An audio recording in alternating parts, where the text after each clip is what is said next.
How's it going, everybody out there? JT here on behalf of the Ethfinance Daily General Discussion, the EV Mavericks program, hosted by the EV Mavericks on Discord. We've got Brett from MegaETH here joining the podcast today. Say hello to the world, my friend. Good to see you and good to have you here. Yeah, man. Thanks for having me on. I've been seeing the Mavericks all over my timeline the last like six months or so.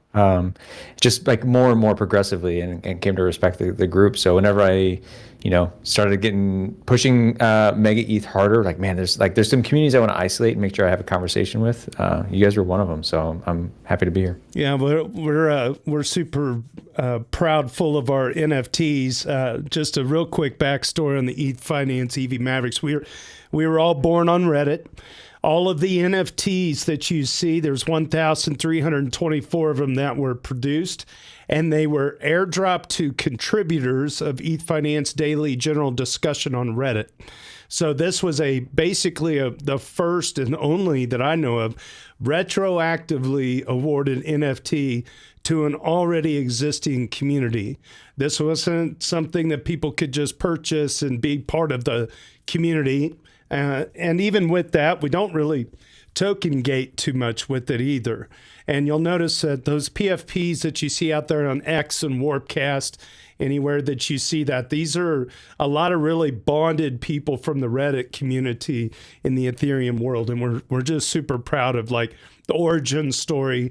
And, we're just really a very knowledgeable group of people. There's so many builders and thinkers that are actually that held those NFTs, and many of them still do. But if you look out like DC Investor and Anthony Sassano, I think maybe had one. David Hoffman from Bankless had one. I mean, these were people that you see all the time out there on Twitter.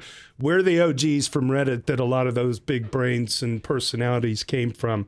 And I'm just a moderator on our Ethereum. The Ethfinance community migrated over to our Ethereum. So the basis of this podcast, just to give you some backstory, is it's coming out of our Ethereum, the main subreddit for the Ethereum network. And we're trying to make Ethereum Reddit genuinely excellent, which is merge.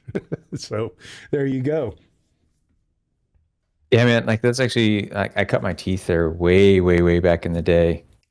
Although admittedly, so I got my first bag back in 2017. So when this stuff really started happening, and all the conversation was happening on Reddit, right? Like you're calling it our Ethereum, our finance. I remember going back to it. I still have I subscribed to what was it, VeChain and IOTA and like all of these subreddits that I was deep in. Reading the gospel. So yeah, it's cool to see that stuff's still going on. And I've seen there's been a little bit of a resurgence or trying to bring back glory to like the Reddit conversation, but I haven't participated recently. That's okay. And just Ethereum advocacy in general, right? Like this is the Ethereum Foundation doesn't want to fill the role that like the Solana Foundation does in advocating for Ethereum. So in Bitcoin, there's no foundation at all, really, so to speak of. And so everyone kind of like bands together and fills that role. And in Ethereum, not as much, right? So we've been looking at people like Joseph Lubin to do that and kind of spend silence for a few years, right? Yeah, well, now with the Etherealized group, right? Like they're starting to see there's going to be some other advocates that are taking that on, hopefully, in a more professional. The last 6 months, we've seen people have really woken up to this problem, and we've been trying to rejuvenate like subreddit for that purpose of advocacy. Bringing people, answering questions. Yeah, start to make some noise again. Get back to getting loud instead of always just being, trying. I don't know. It was just there for a while. It was like resting on our laurels a bit. And it's like, no, actually, competition could come in and scoot some of this interest away from you, and it did. Yeah, there's just some kind of elitism over like our tech is better, and so therefore we will win, right? And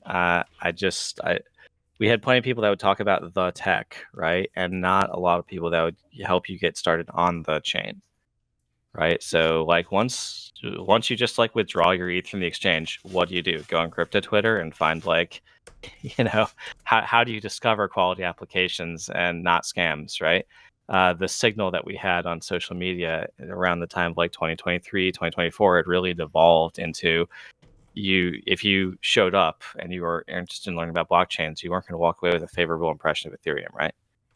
So, we're trying to rejuvenate that signal, and That's right. Ethereum is certainly part of that. The Ethereum subreddit is certainly part of that. I've seen some other groups like the Ether Guild as part of that, right? And it just seems like we've woken up to there's been a problem for a couple of years, and now let's try and work together as a community to take this seriously and fix it. Let's go for it. Well, today we are joined by Brad from MegaETH. They've got quite the project going on. I know a little bit about it, and I'm assuming a lot of people know a little bit about it. But I did see that you guys had a pretty big tweet that came out today. I'm looking on this monitor here. It says, introducing the MegaETH public testnet. Now, Brad, I'm going to lay this podcast into your hands. Do you want to talk first about this, or do you want to talk first about what MegaETH is? Because I kind of always like to hear the origin story. I know you said you're from the 2017 ICO bubble era, which was a pretty wild time to get in, right? I feel like we've had these epochs of history. So do you want to do the origin story, or do you want to jump straight into what people can do right now with this testnet? It's up to you. Choose your own adventure. Yeah, let's do a little bit of origin. Yeah, just so we'll lay some foundation. We can keep it short and sweet because I know people probably want to talk about what they can do today. So we'll start with the origin stuff. Okay, go for it. What was the inspiration for MegaETH? So context for me joining the team is I actually joined in November of this past year, right? So I'm not part of the original founding team. The project has been on the business side, been in earnest since the beginning of last year. And then, so it's about a year now, a little over a year that it's been on the business side. But the actual tech side comes from two people, mainly one, Yilong Li, who is basically, he's just cut his teeth fucking up a lot of data centers with I'm going to make a lot of data go very fast throughout all of these computers in this area, right? Like that was his thing. He's a Stanford PhD, low latency systems, right? Like this guy's, used to operating in the nanosecond, microsecond scale, right? Wow. And so that was his profession. So he's not from crypto, didn't really understand a lot of stuff. He stumbled across a paper and got fascinated with how people were trying to scale the Ethereum virtual machine. And again, this was about 3 years ago. He saw this stuff and he's like, guys, you guys are kind of fucking up how you're doing this. He's like, I could crush this, right? So what he did was, and there's a couple of YouTube videos out there, I can try to get some for people if they like listening to the technical stuff, where he basically just broke down over the course of an hour. He's like, look, we have this ethos of measure then build. So he's like, here's the Ethereum virtual machine. He's like, you guys aren't maximizing what can actually be done with this. He's like, so I'm breaking down every single thing, where all the bottlenecks are, whether it's a specific opcode, whether it's parallelization, all this stuff. He's like, how do I squeeze the most juice out of this? He measured it all, found the bottlenecks, and said okay, this is how I'm going to tackle this problem. Did a POC over 6 months, and then eventually he's like, okay, I want to bring this thing to market. Ended up pairing up with someone who he met in his academic journey, which is Lei Yang, who's the other co-founder, the technical co-founder. And he is a MIT graduate in consensus systems. He actually worked with Ethereum Foundation previously, co-wrote a paper with Sriram from EigenLayer on data availability. So he's very, very Web3, right? His whole study was in blockchain tech. And these two kind of came together and formed a little wonder twin situation of all right, I can juice the EVM. The other guy's okay, cool. I can actually develop the blockchain stuff. I can deal with posting state roots back down to Ethereum, right? Making sure our construction is valid, working on data availability with the EigenLayer guys. So those two in tandem have been working on this for a few years now. And again, this last 6 months, they sit over the top of 20 something engineers over in Shenzhen, and they're basically just crushing it. And then there's the business side that has come out of that, which is Bing. You might see her on Twitter, Hotpot DAO. She is former consensus, friends with Vitalik. You saw the raise that we actually did. Vitalik and a few others are there. So embedded in this ecosystem. And then she started building out the business team to actually develop the go-to-market strategy. And then I ended up getting involved as just someone that commands some voice in Twitter to like continue to push the narrative and work as like a marketing lead for them. So that's been the origin. It was just basically they saw the landscape, they thought it was inefficient. They had some expertise that they could actually deploy in this space, and they saw that a lot of the stuff that was being deployed was a little redundant. So they're doing their best to win over that. So this strikes me. They've been friends through university, and then they just really started getting to work together on this over the last year, and they've already produced this entire project in months. So the project is so about 3 years from proof of concept to today. So it was like, it was 6 months of them just like, okay, we're doing an internal thing just by ourselves. It's literally just Elong building it out with a little bit of lay. Over 6 months, they got some initial capital with that. Then they started scaling up the team. Within the last year is when it's been the hyperdrive stuff. That's when the business team came on. That's when tens of other analysts and researchers, engineers have been brought onto the team that they can sit over the top of. So since then is when it's been really accelerating and going from a little bit more than a proof of concept into like what you're seeing today, and now people can test on testnet. And Brad, you came on. By the way, this is Brad from MegaETH. If you're out there watching this on Twitch or Twitter, on the two different X channels, we got at Pro DJ KC at EV Mavericks. This is Brad from MegaETH, and you said, Brad, that you came on in November of last year, correct? So just a few months ago.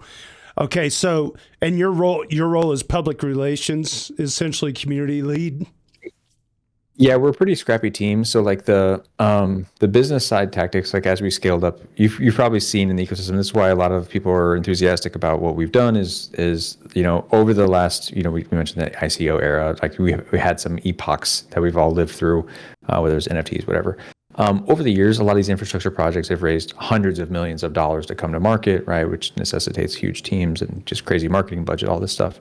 Our project specifically saw a lot of that over the last few years and has leaned into the trying to return to the days of glory, right? Where it was like, okay, let's try to make sure value capture is not totally taken in public markets after 6 raises from 45 companies, or maybe even just like 2 or 3 companies, right? And then it's down only once we hit the market. Right. So that the initiative early on, before I even joined, again, beginning of last year, was that like, okay, we're going to go through as many channels as we can to make sure that people who are crypto native have access to get our ability to get skin in the game. So we did an echo round, raised about $10 million. They did a small raise from VCs, Joe Lubin, Vitalik, Dragonfly Roll, and that was like $20 million total. That's actually when I noticed the project. That they announced that in July.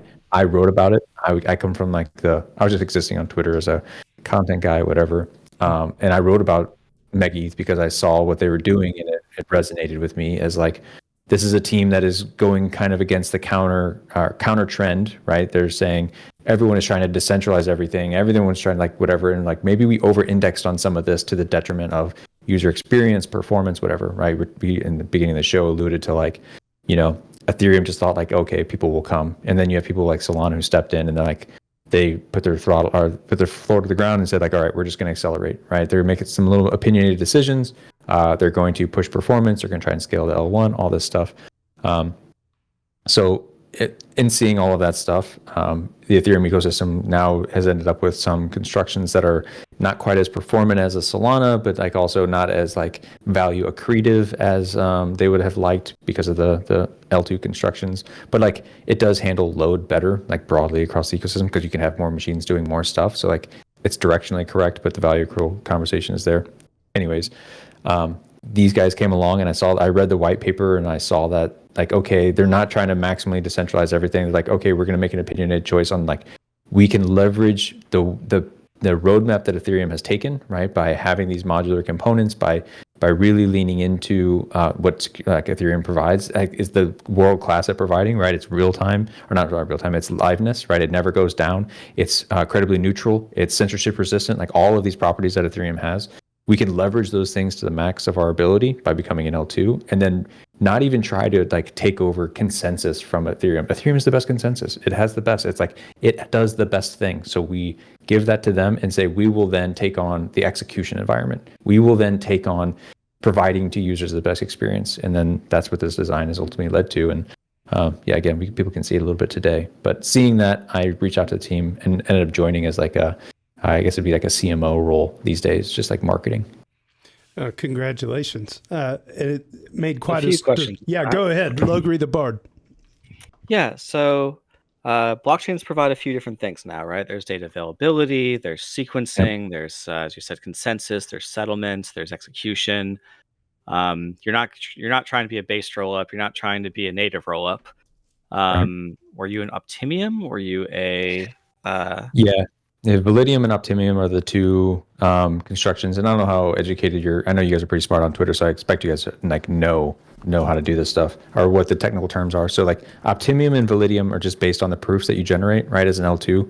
But they both make sure that you reference alt DA, right? So Ethereum has a blob space for blobs, and then it has this regular call data that you do for proofs. And the two things, if you post both of those two things as a L2, then you're defined as a rollup, right? That's your bases, that's your arbitrums, that's whatever. We are at present an Optimium because we use fraud proofs, which would be optimistic proofs, as an L2 that leverages alt DA, which would be eigenDA. Okay. I mean, the message I've consistently heard from MegaETH is it's blazing fast. And while you've been talking, I've been clicking around on the demo links you posted to the chat here. I've minted some. Do you have testnet ETH? Put your address down in there. I'll send you some ETH too. No, if you need some to play around. I just connected my wallet, I already had some, so I'd been airdropped some, and then I used the testnet faucet, got a little bit more, and then I minted some things over on the. I deposited to an AMM with some of the airdrop tokens I had. So you've got some of my ETH in your Mega/ETH LP, and I got some testnet tokens on the AMM over there, and I deposit that. Like the chain goes faster than my wallet to hardware wallet interaction, right? Yep. Usually I can click over here and then I wait a couple seconds for a confirmation. And there's just kind of this back and forth between the browser window, the wallet window, and the hardware wallet that I'm used to this kind of chain. The chain experience is faster than my usual wallet to hardware wallet like loop goes, right? So I don't feel any friction in the slowness of the chain. It is, as you say, ridiculously fast and basically real time. To the point where I would probably be interested in what you could do with programmatic wallets at this point, right? For gaming or other applications that don't need the full security of a base rollup or a native rollup. Well, the other thing I like about MegaETH, in addition to it's blazing fast, is what it does to the Solana brains, right? So I'm used to Ethereum getting kind of like barbelled attack by BTC on one side and Solana on the other, with people bashing each other head. Look, Solana's faster. And then you come along with MegaETH and you say, look, MegaETH is even faster than you. And then suddenly they squirm about like the values of decentralization, and right, they tie themselves in mental like pretzels or mental gymnastics, right, to try and defend Solana's space somewhat in the middle to the right of ETH. It's always a fun point to bring up in conversations with Solana Maxis, saying like, well, if you really value speed, you should go try this MegaETH thing, because it's posting 20,000 TPS today, and it's got even lower fees than Sol, and you pay for it, the gas and ETH, right? And then suddenly they're like, oh, but, I'm like, well, I don't know. MegaETH has never had a downtime. Well, never had uptime either. Downtime. Yeah, that's true. Yeah, no uptime either. But you're making some great points, and like the nuance that I think is worth, or just maybe the plus one. I mean, I think it's exciting about it is like we achieve more performance because we offload the consensus stuff to Ethereum, but then we also achieve the same censorship resistance. This is in the final construction, right? So we're in testnet. We got to build some of this stuff out. We have to get prod proofs. We have to eigenDA has to set up the slashable stake for data availability, all this stuff. But the final form that we're pushing forward is a moment where we have all of the performance benefits of a chain that does not have to do all of the consensus overhead, all of these things that an L1 has to do, because Ethereum has like thoughtfully provided all that stuff. That's part of the roadmap. And then we get the benefits of Ethereum's consensus and liveness, right? Which is like the forced inclusion into the L1. So people say like, oh, but you have a big sequencer that's generating all this stuff, and it's therefore centralized. Therefore, it's like, no, bro, because of the way that this stuff is configured, you can actually do a forced inclusion transaction down to mainnet, right? And actually get swap something, so the sequencer can't even censor you. So like the argument that like, oh, you're offloading block building to a sequencer, and then therefore it's not decentralization. It's not Web Do you three. have an article or anything that would walk through the steps of how to do that? Because I've tried to do that for Arbitrum before, where they're like, you can force include in a transaction. Yeah, And I got with actual Arbitrum devs, and I said, okay, I've got some asset over in a beefy pool over here. How do yeah, I extract that? And it wasn't as simple as, oh, it's in the bridge and I just need to bridge the USDC home. Of course, it's an interest-bearing position over on Arbitrum, yeah, or it's in yeah, tokens that are actually Arbitrum first and therefore can't be bridged, right? Because there's no mainnet it was bridged from. And the forced inclusion of the transaction at that point was they just told me they have no idea how to do that. yep. So if you have I have a a great good one. article, let's post So that in our chat. yeah, I'll put it here in chat. So what I'm going to show you is this is actually a product idea I had a year and a half, 2 years ago. And if you remember the Sonium saga, where is it? The Sonium saga where they were censoring people because of IP, right? People were launching meme coins that were related to IP that Sony had, and they just said like, no, like censor, you can't do it. They're doing it at the RPC level. So Donna at L2 Beat, yeah, he went through and he's like, okay, I just showed you that I forced include. I swapped a censored transaction on mainnet, and I was able to acquire it, even like to get around them. And yep. So when he did that, I was like, I quote to that because this was again a product idea I had a long time ago. I just never actually executed on it. It's like if someone can build an application that allows people to do forced inclusion transactions whenever it's needed most and just take a small fee on it, that's a product, right? Like I can have an app that you just come to, natural language, do whatever, take 0.5%, take 1%, whatever. People You're not going to pay that compared to censorship, compared to feeling like you're trapped or 100% loss. The mental Exactly. security that you have something you can go to, even if you have to pay a fee, absolutely, that's a valid product. Exactly. And so when I did that, I put that out in the world. I just dropped it in chat. People actually came in like, oh, that's a great idea. I want to do that. And some people actually started working on the products for it. Now, I don't know where the current state is, but I know I had people for a couple of weeks following that saying like, oh, here's a follow-up. Like I've created the application. I'll see if I can actually track down the actual thing. But the short answer to your question is like, there's no one size fits all way to actually just like do all of this stuff. But now there are people who are working down the product path of just making a slick UI that allows you to like actually just do that stuff in a natural way. I think walking through the Sonium saga as you described it, that tweet thread of how he did it, I thought was very educational. Like if everyone could just, if anyone that is really wants to understand L2s and their constructions, you should really go through and at least read through that thread and see the steps they did to like, here's what I had to do to make a proof, and here's what I had to do to submit it to the chain, and what the L1 contract actually is, or where the data availability is that the validators will respect. Like these things are, you don't get into the weeds at that level of detail when we're talking about L2s. We just talk about like security trade-offs and cost trade-offs and speed and like being optimistic. You have a 7-day settlement with ZK, like which version of ZK, and then you get into a whole family of ZK snarks for ZK proofs, and you quickly like like, oh god, I didn't sign up to get a computer science degree. I just wanted to make some money in crypto, right? And then people give up with their head spinning at some point. But really, it is one of the better forms, one of the easiest ways to educate yourself on the construction of an L2 is to go through that Sonium thread, and you'll learn so much more than trying to read a Liberosist, 10 hours of Liberosist blog on the topic much more quickly, because it's practical. It's right in front of you, right? You can kind of see the inputs and outputs in every step through the thread, at least that I read. Got a question that came in off of YouTube, I believe. JS Tears, our haiku expert. He said, Brad, you should apply to speak at ETHCC. I'm actually thinking about it. So like I just did ETH Denver. Like I'm the front man for a lot of the stuff. And I was actually at, where was it? Was the one in Bangkok recently? Oh, DevCon. Yeah, DevCon. I was on main stage for DevCon talking about Ethereum blobs because I was actually a pretty big blob butter, just because like the incentives I think are a little fucked up.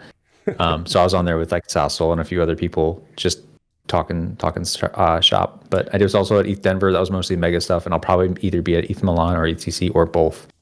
I'll see you guys there. You caught Sassel in the wild at a conference. That's a pretty rare. That's like a That's like a major Yeah, Pokemon win to get him out there. That's good on you. I've met him at some barbecues of yours before. It's not that rare. I was in Denver barbecue, and I did 3 different barbecues while I was in Denver. That's kind of my calling card when I go out there. Is I don't go to the conference. I have the conference come to me. So I smoked 16 pork butts. Hell yeah, bro! I'm from the Midwest. I need that. Yeah, I'm in Kansas City area, so it's I grew up in always St. fun. Louis. Yeah, nice.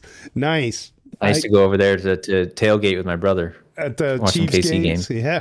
Yeah. That's one hell of an environment, man. You don't even have to be a football fan to have fun at the Chiefs Stadium. No, now the moonshine tastes like that. You kidding me? Oh my It was God. like some cinnamon stuff is like candy. Yeah. Yeah. This year it tasted like eagle piss, I have to be honest. I gotta go. I want to go back to your the tweet that went out today, and this conversation. Yeah. I really, when I was first learning about MegaETH, the first thing I thought of is like, oh, these guys are going to make Solana on Ethereum. It's literally like, hey, we can do it too. Because that's what I feel like. Ethereum is like this slow moving glacier that eventually swallows up any other original idea. It's almost like the black rock of blockchains. I don't know if that's going to be a trademark phrase, but they just like it just slowly consumes all the use cases and all the one-off things that anybody out there can do. I did it, but before we get into testnet, just to be clear, so this isn't like is this like a situation where the hardware, it's obviously centralized, but is there any ability for a normie to participate in securing MegaETH? Okay, that's a good question. So let's talk about this. Let's do it. This one's fun because this one actually goes back towards what we were alluding to earlier with like some of the technical stuff and how the chain feels, right? One, like, there's like the raw speed. Whenever you were talking about that, I put the tweet in there talking about, we airdropped 190,000 wallets. So like some of these guys in chat are like, oh, hey, we already have ETH in our wallet and we can play around. And it's because we were able to do that. It took us 15 seconds to execute that, right? So, and there we have the video right there so people can actually just see us actually running the thing. So like one is just like the raw capacity, but like raw capacity is kind of becoming a table stakes these days, right? You have like Hyperliquid's coming out, Base is trying to juice their stuff, Solana's at a couple thousand TPS. Like everyone's like starting to push it pretty far. So like there's 2 other verticals that we capture, and we capture them because we are an L2, which I think is the powerful thing, right? Like you literally cannot do this elsewhere, which is again a reason why I ended up like really buying into the idea. One of them is what you're referring to, how to participate in the network. So we have this concept of like it's not totally new, right? If you understand the specs that make up all of the ecosystem, whether it's full nodes, validators, whatever, the specs are actually a little different, right? So it's heterogeneous. There's like a few different specs that can exist in the world. With us specifically, so we have this one giant machine that is actually the block producer, right? That's a sequencer. It will be run initially by us, one entity.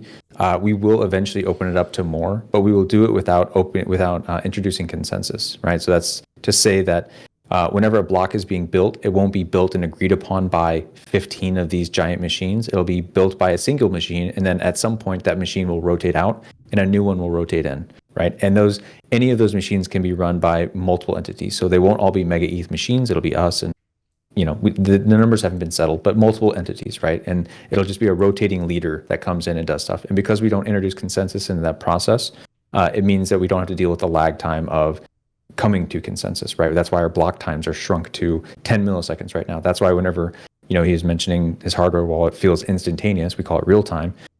It's because we don't have to worry about someone else agreeing on something, right? We don't have to worry about all these nodes coming to agreement. It typically materializes in the form of EVM and block times, right? So that's why our Ethereum's block times are 12 seconds, because they project it'll take about 12 seconds for the network to agree on a block to then propose the block to then move on to the next thing. Since we will never have to have this agreement, we're basically trying to eliminate that time. It's at 10 milliseconds now, trying to drive it down to 1 millisecond, right? So the entire latency that you experience between you submitting a transaction and it coming back to you, and it being like on this committed to state and then propagate out throughout the network, is basically just like distance between you and the machine. So like That's the goal, right? We want to make it instant. Now, the second part of that is like, okay, so we have this big machine producing these blocks. It's heavy specs, right? So we literally have all of our state in RAM. So it's a massive machine. We have I think it's 100 terabytes storage. Like it's a fatty, right? Obviously, we can't have like all the full nodes in the ecosystem that at that spec, right? They can't keep up with this machine because it's producing things so quickly. So what we did, we will have full nodes if, like it's actually just below a validator, our Solana validator level. We'll have full nodes if you want to participate that way. But we have two other unique roles that work in conjunction that allow the entirety of the network to keep up. And the way that it's designed is, right, so we have the big machine that's creating the blocks, and they're doing it very fast. We're in 10 millisecond blocks. They're basically streaming these fucking things. We instead of sending all of the transactions to what would be a full node, which we are still doing, but this is a separate node, we call it a replica node. We just send the state diffs for every single block, right? So instead of saying, hey, say you and I transfer an ETH back and forth 5 times, but the balances never change at the end of that, right? It's just me back, forth. Instead of having to send all of those transactions and have it be re-executed to these replica nodes, we just say, hey, nothing changed. Hey, nothing changed. Hey, nothing changed, right? That's much easier to process than having to re-execute all 5 transactions or 50 transactions to like come to that conclusion. Now, when you do that, what you introduce, it's trust assumptions, right? Now, okay, you're trusting the sequencer's not. So to mitigate that, what we're doing is we take these blocks, these individual blocks, and we shoot them into, it's called a prover network. And it's just a bunch of very, very, very tiny machines, literally lower hardware specs than even Ethereum nodes, right? It's very small. And we send the block to them, and then they validate the individual blocks. Now, they don't need all blocks continuously. Each individual machine can, in isolation, test the block and see if it is a valid block. And in aggregate, all of these machines, it's called it's similar to data availability sampling that Celestia does. They sample all the blocks that we're producing, and they send proofs over to the prover nodes. The prover nodes are not, sorry. They generate the proofs. They send the proofs over to the replica nodes, the things that were previously just receiving the state diffs. And so the machines that are still very low would receive the state diffs and say, okay, nothing changed. And then they would receive the proofs from the prover network and say, hey, he's not lying. Hey, he's not lying. So now in aggregate, this like little triangle of machines all working together allows for the entire network to keep up at a very low cost. And the prover network and these replica nodes and the full nodes will all be permissionless whenever we hit mainnet properly and are properly mature. So people can participate in that way. And yeah, participate in the network, validate the network, prove that we're not lying, prove that the sequencer's not lying, because it won't always be our sequencer. And in doing so, this is the other unlock. So like what that does outside of just allowing the network to keep up with us, like the network being the applications in the ecosystem, what that does is now you don't have a single machine that has to have the compute power to keep up with the sequencer. What does that mean in blockchain terms is compute in on-chain terms is gas, right? Like the gas limit that you're setting on Ethereum main, 30 million gas, 60 million upper bound, that is there to basically promise, like agree with all of the hardware in the ecosystem that you will never need a CPU above this percentage or this performance to keep up with us. But because we are distributing that compute power across a bunch of prover nodes, as opposed to like a single machine that has to rerun all the transactions, it means that we can juice our gas limits on the chain, because the bottleneck is now shifted from gas, which is compute, to storage, because we just have to worry about state growth. And again, what that translates to is that you have no more gas limits, right? Our 1 second block times for the EVM blocks are 10 millisecond for the mini blocks is 2 gig of gas, right? Like that's 60x what base is today. And that's just like what we already have today. Like we just kind of set an arbitrary number. We can basically eliminate it, like practically. Like you have to have a limit, but we can practically eliminate it. That means like contract sizes, which are limited to 24 kilobytes. There's no reason we can't run that to 500 kilobytes at like a full meg, right? Like contract sizes, the complexity that you can put on chain as a developer is now gone, right? Like you can basically gone. Same thing with transaction sizes. So like anytime people have come to try to build stuff on chain, they have limited themselves or had to limit themselves with like gas golfing and trying to like reduce the contract sizes, because there are these limits that were imposed because of the compute that the network can handle. But because of this construction that is allowed to be, that is permissionless for everyone to participate in, we basically eliminate that. So we're very fast, very responsive, but we're also without compute limits, which is gas limits on the chain, which is, I don't know, kind of fucking crazy. And yeah, there's more to that, but I want to pause there because it's a lot of information. Logri, do you have any questions? I think he's no, not specifically. I thought that was a great explainer. It's a great explanation. It just like you basically said, here's why the bottleneck exists. Here's like what here is what we did about that to specifically address that bottleneck, and now here's the new bottleneck, and here's how we can scale that. And I look forward to seeing what types of applications people think the security model is fit for. Right? I think Yep. like all the DeFi gaming really comes to mind. If you want to trade your Counter-Strike skins or whatever, like this makes a lot of sense to me. Have a small wallet basically in the application. Things like ETH that currently they have like sub penny cost because the blob costs are so low right now. But there was a while there where it would be 2 to 3 cents for some of the transactions, and that starts to add up really quick, right? Yep. You're losing like 10% of your game asset value just in interacting with it, and that's a deterrent to people to play, right? So I think that's very cool. I'd like to see some of the, I guess, evolution type of stuff. Like there was a particular cat game that brought down the Ethereum network basically in 2018, right? I think we all remember that one. Those types of evolution things where people can kind of breed their NFTs or have NFTs that have a state to them, like a Tamagotchi or something. That I think these things don't need the full security assumption of the Ethereum mainnet. And if the main validator for MegaETH goes down, it's not like they just lost their bank account, right? The game might be inaccessible to them for a day, and if they really need to get their asset off, they might be able to force include a transaction or to swap it for something, then bridge the ETH back home. But yeah, this is a great example of our infrastructure as a ecosystem has come so far in the last 4 years, right? And the applications need to catch up to that.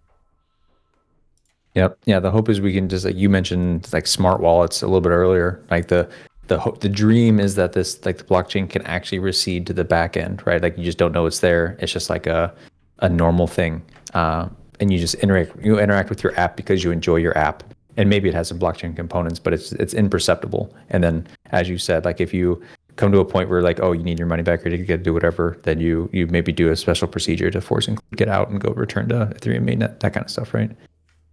Yeah. So are we going to be trading tokenized securities on this chain? I don't know, but yeah, right. But I could definitely see right now a lot of people around the world are using either Tron for stablecoins, which I don't know. Tron must have done some good went there, and I don't see the appeal. But okay, they have the numbers to back it up, so congratulations. Or much worse than that, they're using Binance account-to-account transfers. So if you deposit from on Binance to someone that's on Binance, it's a zero cost fee, right? I think this is infinitely better than that, right? From a decentralization perspective, because you've gone from not trusting your government to now trusting a private corporation with, let's just say, not an unblemished record, right? And in so doing, congratulations, you got access to US dollars and you got zero fees, but you could just lose all of your access to your funds tomorrow. It's not really a blockchain at that point, right? It just was a clever way of getting access to a US dollar if you're in Venezuela or something. I'd like to see a lot of that type of activity of just pure, point of sale, $10 transfers, right? Not people's life savings. Go to something like this. Pay for food trucks and something like this, right? It's the type of stuff we were using in the Gnosis chain for until recently, where you had like gas denominated USD. Well, we can add account abstraction on top of this, and we can basically get free payments and through some type of you use our smart wallet, and we're gonna somehow monetize that, and then we're gonna use the money from that to pay for all the transactions because they're basically free over here anyway, right? You could get people onboarded for free products because people will love free products, right? You can get any way that you can monetize the wallet at that point. You could bring people onto MegaETH for a free custodial wallet experience, right? That is infinitely better than what I see happening with stablecoin adoption today on places like Tron or on places like Binance account transfers. You know what? What strikes me when you're talking about Logri, when you were talking about, are you going to do your securities, Wall Street type stuff or whatever on this? No. You know what this screams out to me is low level AI agent to AI agent interaction. So even just all kinds of stuff like Logri, to your point, like loyalty points and the back end for these companies to keep track of all that data for just loyalty points every time they, I don't know, buy a sandwich from a restaurant. I don't even know what it would cost. The difference. Loyalty points are one of those things that technically you can sell your airline points. Like this is achievable at a company level. Okay. You have to get on the phone with the representative and identify the rewards. Oh, interesting. Transfer it to, and there's not any type of liquid market for this. It's an utterly crap experience, and you usually will eat like a 20% slippage loss through whatever markets exist for this. But it's possible to trade loyalty points, but it's clearly a financial asset that doesn't have modern financial tools applied to it, right? And why couldn't we, as to your point, right? Why couldn't we take your Starbucks reward stars and put them on MegaETH? Why couldn't we take your airline miles and put them on MegaETH so that you have, even if you can't necessarily redeem the point in a permissionless way, you can still access it and apply financial tools to it, like lend it to someone, or you could trade it for a different airline mile. Like if you have points in multiple different airlines, you want to consolidate to one airline. Like these things would just be a better experience if we had this type of, I'm not saying it needs to be, I need someone to have access to a private key, even like in a full custodial way, and have someone understand cryptography. As Brett was saying, you want to kind of disappear into the background, but the ability to withdraw to that type of system when it matters forces everyone to be honest, right? So if 99% of people never interact with the private key, but the banks know that anyone who wants to can withdraw to a blockchain if things start to get, let's say, the Trump administration starts to reach into people's bank accounts and pull back all the Social Security they've granted them or Medicaid benefits they've granted them in the last year because they say, look, we can't take that cost anymore and we're broke, right? Well, knowing that people could withdraw to a chain forces everything to be much more honest, right? And I would like to see some used for that type of thing. They just took Tornado Cash off the OFAC, so if they want privacy, I think there's some anonymity again. It's kind of interesting. I don't know if that's breaking news today. I don't know if you guys are aware of that, but the Tornado Cash is off the OFAC. But funnily enough, the developers are still on have legal proceedings against them, right? They're still accused of felonies, and they're trying to throw them in jail forever, even though it's off the sanctions list. We'll see if that happens. Brett, I want to be mindful of your time. We're 45 minutes in. Are you good, or do you need a scoot? Yeah, man, we're chill. We launched stuff this morning, so I'm already DJing some GTE on testnet. So let's do it. Yeah, I'll put this out there. So Austin created a Doot token. Austin ST on in chat. Yeah, he's created a Doot token. There's a link on there. Anyone that's watching wants to go and fetch the link, you can go and buy some Doot token. I'm looking for how to LP it. It's not appearing in the list of tokens for the markets as far as I see. I think there's probably some indexing latency or something going on with the exchange. But we did create a Doot token for the community for anyone that wants to meme coin that on a test net where it actually doesn't matter. Hell yeah.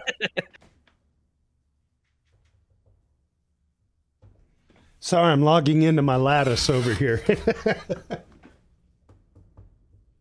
I just, get people to try the chain, right? Like, so if you're from this community and you want to own some Doot token as part of our local meme coin where there's no money at stake, the points are made up and nothing matters, then come on in. Water's great. That's cool. Yeah, let me find it. The link was in chat, right?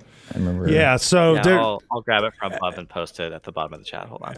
Put it in the Doots podcast thread above the public stage on Discord, and it'll show up on the live stream. It's at the bottom of the chat now. Where were you saying I need to put it? Okay, put it in the Doots podcast channel right above public. Yep, there we go. There it is. I'm a proud Doots owner. Okay. Fantastic. Welcome to our meme coin. All right, let's do this. I just love playing with stuff like this. How cool. Let me log into. And let me know if you need some testnet. Oh, there we go. Nice. I've got jtnickel.eth. jtnicchol.eth. I don't know if that is the way to do I don't know this. if that's going to map across.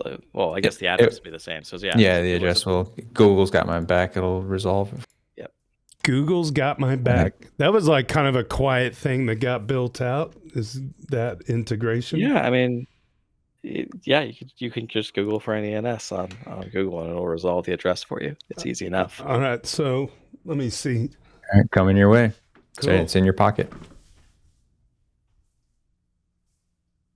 Trying to fire up a camera here. You're gonna demo it? He's trying to show his lattice, I think. But yeah, keep talking, Logri. It's a podcast. Don't let the dead air kill us. yeah. Well, I also don't want to say like, oh, I've run into some bugs in the testnet. Like I'll DM him those later. But I mean, no, tell me that stuff too. We are really leaning into this build in public thing, right? I've had multiple transaction failures related to something where the UI is not really keeping track of what's going on, right? So like on the and this is on GTE? Huh? This is on GTE, the site? Yeah, so there's two sites. One is an AMM, one is the DEX. So yep. GTE is the DEX. But on GTE, we're not finding our Doots LP that we've created. So we minted the token. You just bought some off of that link. But if I go to search for Doots in the market list and go to try and LP for it, I can't find the market in order to LP for it. I don't know. Okay, so then let's see. We need to create. Being slow. I think we need to create a pool. Let me see. Now that I'm a Doots. The transactions that failed, but try. Okay. So let me see. And actually, I'm not even seeing my Doot token in my assets to choose. I wonder if their indexer's getting beat up. Well, it's not going to be that the chain is slow. It's that the index that the site is using is out of date, right? Right. Yeah. And they're running into issues with like their image hosting stuff was starting to blow up, like just like for people creating tokens. Mm-hmm. So like the stuff's cracking a little bit. And then when I go to look at the transaction failure, let's just say the block explorer you're using is not as polished as Etherscan, right? No, yeah, that's actually a community one. You want to hear a story? Like this is part of the game of like spinning this stuff up. So like OKX came to us, and they're like, okay, we want to spin up a custom explorer for you, whatever. And they couldn't keep up. Like frankly, we're running into a lot of issues where like the chain is so performant that it's breaking a lot of the infrastructure around us. So we need like transactions, but that doesn't mean that all the transactions are being indexed at that speed.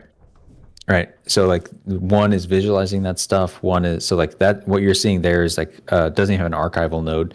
It's just a current state iteration of the chain where they make some calls and do it based from an RPC. But like OKX is trying it, and like they're capped at like I think it was like 10,000 TPS is the most that they can handle. But like even on our airdrop, we did like 12K. So like that kind of fucked it up for a little bit. So we're having to like get dedicated builders work with us so that we can actually build out this shit in a high performance environment. And it's been kind of annoying.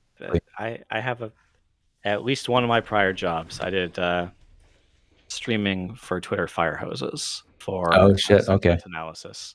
So I am familiar with what you mean. Milliseconds count, right? And yeah. Something has a 1 in a billion chance. It happens every day. All right. I'm gonna buy some more Doot. Continue with the wallet. Connect. Add MegaETH testnet. Approve. Confirm. Now it's gonna go to my lattice. There it is. Oh, nice. Yeah, cool little setup here, huh? All right, there's that. Yeah, and you can actually do custom address labels on these things. They're pretty neat. Not a sponsor. Okay, so that's done. Now what am I doing? I'm buying. Okay, I got. Yeah, so you're about to blow up our poor LP because you got way more ETH than I had. Yeah, there you go. Let's do that. So I hit some buy on the It's got Duke, 10x more ETH, and I hit go. and it's done Jesus, already. it's already Yeah. there. Just a second hit approve. It's basically done. There's no delay. So you can see, I don't know if you can see that, but it shows you the contract address, Yeah, and then that's it sick. shows you the approve operator. So like if you put custom labels on that, you could change the name. That way it helps prevent man-in-the-middle attacks on a compromised browser. Yeah. Yeah, so that'd be like the shit that happened to Bybit, right? Exactly. Exactly. Okay, and it looks like there's another transaction request here. Well, one's going to be approve. I don't know. Okay, And here we go. So the signer says jtnickel.eth. That's the custom address label. one complaint I have is the message sent over here isn't exactly scrutable, right? There's nothing I can Yeah, do. it's all sucks. Whereas Yeah, on not other chains human I've seen, interpretable. it is better. Yeah, and that's like the two-part thing that one is just like, yeah, what you're referring to is just like the human readable stuff. Finding wallet partners and stuff has been fun. MetaMask, since we used to work at Consensus, that's why we have the day one support. But even that, like, we want to make sure that is human readable. And then the second thing is, I know you guys are aware of Pectra coming with 7702. We actually already have 7702 live on our chain, but the wallet providers don't actually support it. So at least not yet. They're like targeting Pectra and then maybe a little beyond that. So we're trying to work with some wallets that are a little forward with it, so that we can actually give people the experience of what 7702 will be. And that's just, smart accounts on the back end, but still use your EOA.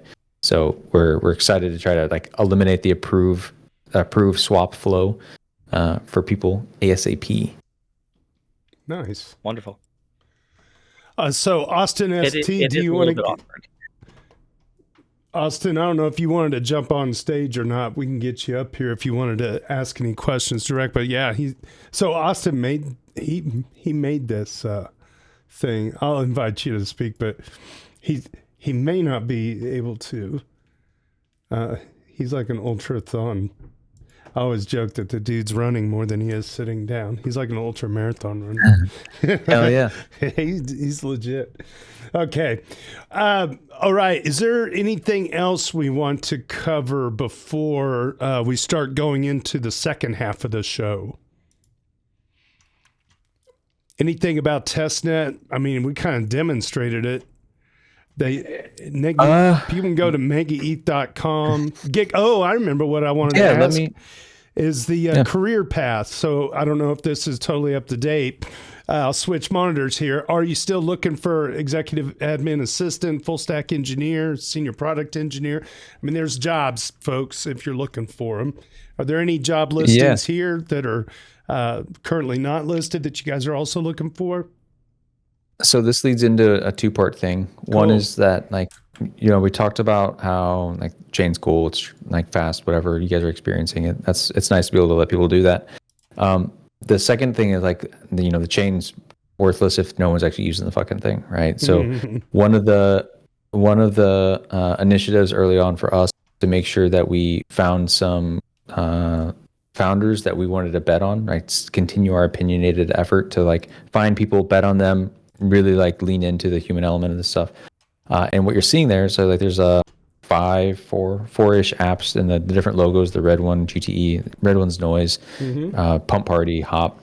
These are, so we have the ecosystem that we're building up. We have two general tracks. One is our dedicated accelerator, which is what those teams are a part of, right? So we have like 18 teams today that have been co-building amongst each other with us for about a year, actually. So like GTE is this is actually a team that came from Solana. They were over there and they saw okay, we're deep in the woods. Like they were like, again, there's like dark forest shit. So like they were building out some infrastructure. They were seeing what was going on in the MEV world. And they're like, this is not sustainable. If like your chain is not fast enough to actually do the first in, first out, like ordering, then like you enter in all of this malicious stuff that is frankly really extractive. And like, there's just no way around it. Like, and then whenever they saw what Yilong was doing, they came on like, all right, we can build this product, but we can build it on Mega. So like this is that crew coming over.